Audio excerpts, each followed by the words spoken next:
Welcome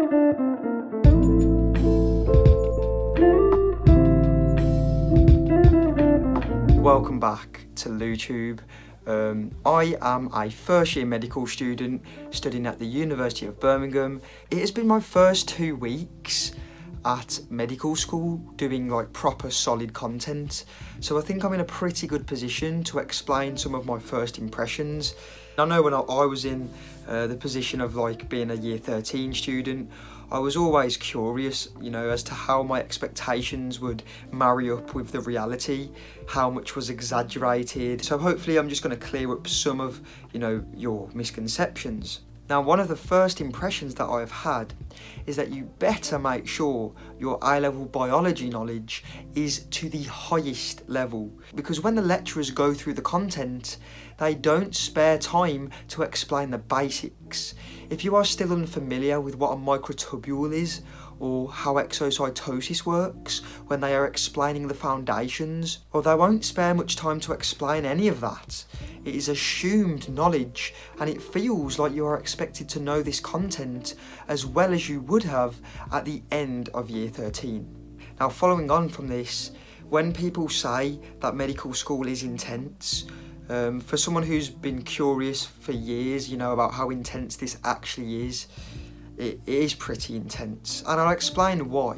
One of the issues that I seem to be developing is that I like to understand things from every angle. I like to understand all possible outcomes with a certain concept, like what would happen if we did this, what would happen if you varied that, where is this in relation to this thing, and I like to grasp a full mental framework of how a concept works.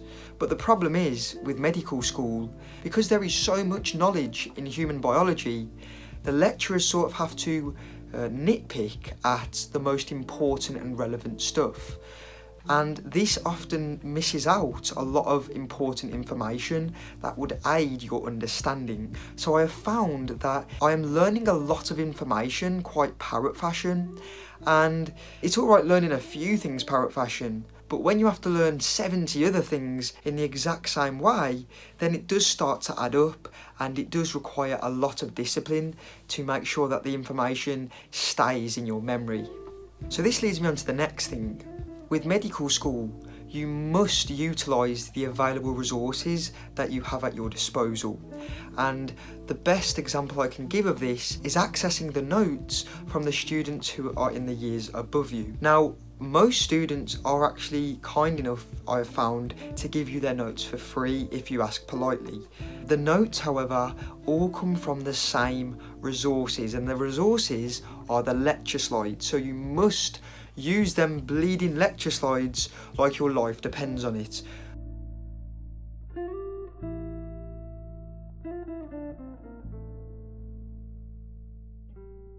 Make sure that you speak with them and see if they can help you, see if they can explain it to you in the most layman's terms possible, because it is very easy to overcomplicate medicine with a lot of jargon.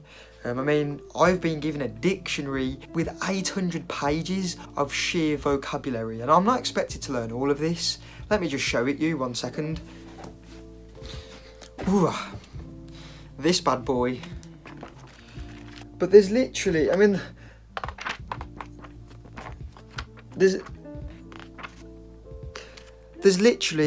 there's literally 838 pages of just sheer vocabulary, so you're not going to learn everything. And this was another realisation I've had. You don't need to know everything. Not even a consultant knows everything in that book.